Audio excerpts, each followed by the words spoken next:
ની સિદ્ધિ થાય છે। સારી સંપત્તિની ઈચ્છા પૂર્તિ માટે કાર્તિક માસના બુધવારે વિષ્ણુ પૂજન કરી દહીં સાથે ચોખાનું દાન દેવું। ગુરુવારે બ્રહ્માજીનું પૂજન કરી મધ, સોનું તથા ઘીનું દાન કરવાથી ભોગ વસ્તી વૃદ્ધિ થાય છે। શુક્રવારે ગણપતિનું પૂજન કરવાથી અને ગંધ પુષ્પ તથા અન્નનું દાન કરવાથી ઈચ્છા પૂર્તિ થાય છે। શનિવારે દીપમાળાને વંદન કરી સોનાનું રૂપાનું દાન કરવાથી વાંઝણી સ્ત્રીને પણ સંતાન પ્રાપ્તિ થાય છે।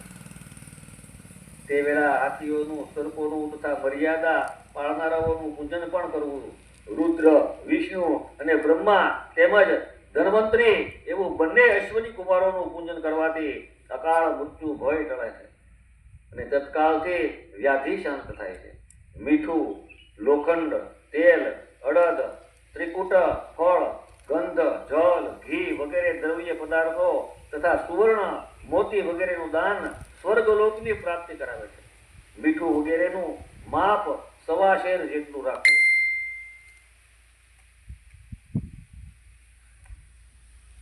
ધન સંક્રાંતિ યુક્ત પૌષ માસમાં સવારે શિવ અને બધા દેવોની પૂજા કરવાથી ક્રમશઃ સમસ્ત સિદ્ધિઓ મળે છે।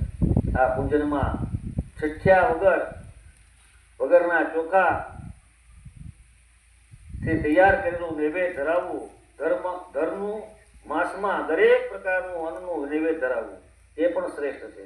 માક્ષર માસમાં દરેક પ્રકારના અન્નનું, ત્યારે ઓછામાં ઓછા 3 દિવસ ઉષા કાળમાં અવશ્ય દેવતાઓનું પૂજન કરવું। પોષ માસ પૂજન વગર ન પડવા દેવો। પ્રાતઃ કાળથી લઈ સાયંકાળ સુધીનું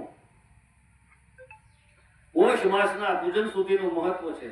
પોષ માસમાં આખો મહિનો જીતેન્દ્રિય રહી, નિરાહાર રહી બની બીજ પ્રાતઃ કાળથી મધ્યાહન કાળ સુધી વેદ માતા ગાયત્રીના જપ કરે।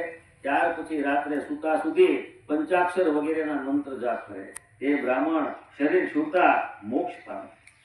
વિજેતર નર નારીઓ ત્રિકાળ સંધ્યા અને પંચાક્ષર મંત્રનો નિરંતર જપ કરવા થકી વિશુદ્ધ જ્ઞાન પ્રાપ્ત કરે છે। ઇષ્ટ મંત્રોના જપ સદા મહાપાતક નાશક છે। ધર્મનું માસમાં ધનુર્માસમાં ભગવાનને ખાસ મહાદેવને મહાવેગ ધરાવવું।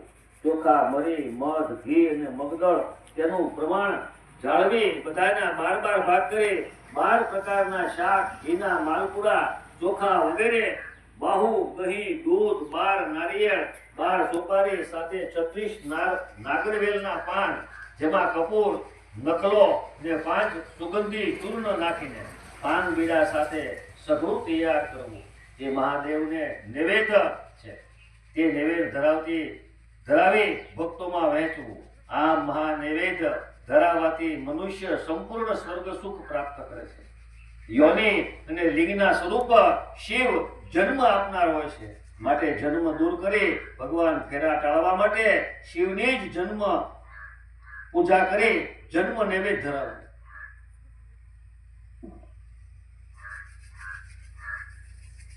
સ્થાવર અને જંગમ સર્વ જગત બિંદુ અને નાદ સ્વરૂપ છે। બિંદુ એ શક્તિ છે અને નાદ એ શિવ છે, એટલે શિવ શક્તિ સ્વરૂપ છે। આ બિંદુ નાદના આધારે છે અને જગત બિંદુના આધારે છે, માટે બિંદુ અને નાદ જગતના આધાર સ્વરૂપે છે। બિંદુ અને નાદ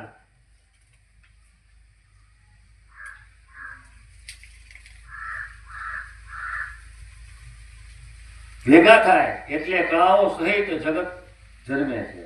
એ વાત સંશય વિનાની છે। બિંદુ અને નાદ સ્વરૂપ જે લિંગ છે તે જગતનું કારણ છે।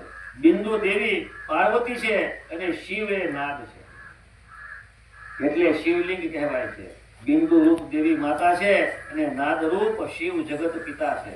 તેથી માતા પિતાનું પૂજન કરવાથી પરમાનંદ થાય છે। માતા પિતા પોતાના પૂજન પર કૃપા વરસાવી પોતાના આંતરિક ઐશ્વર્ય પ્રદાન કરે, માટે હે મુનીશ્વરો પણ પૂર્ણ પરમાનંદની પ્રાપ્તિ માટે શિવલિંગને માતા પિતા સ્વરૂપ માની પૂજા કરવી જોઈએ। વર્ગ શિવ પુરુષ રૂપ છે, વર્ગ શક્તિ પ્રકૃતિ રૂપ છે। બંને મળતા આવશ્યક આંતરિક અધિષ્ઠાન રૂપ ગતિને પુરુષ કહે છે।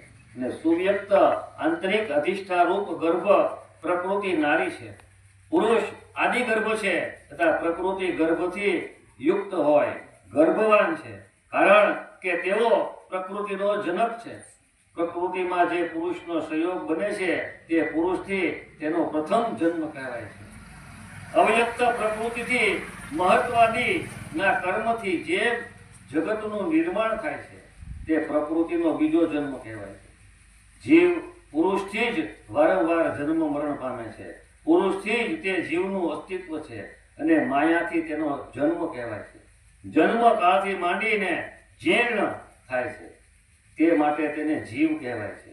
જન્મે તે જન્મરૂપ પાશથી બંધાય તે જીવ છે. માટે જન્મરૂપ પાશને દૂર કરવા માટે માતૃ પિતૃ તુલ્ય શિવલિંગની પૂજા કરવી. વિદ્વાનો ભગવાન ભગ એટલે કે શિવ એમ કહે છે.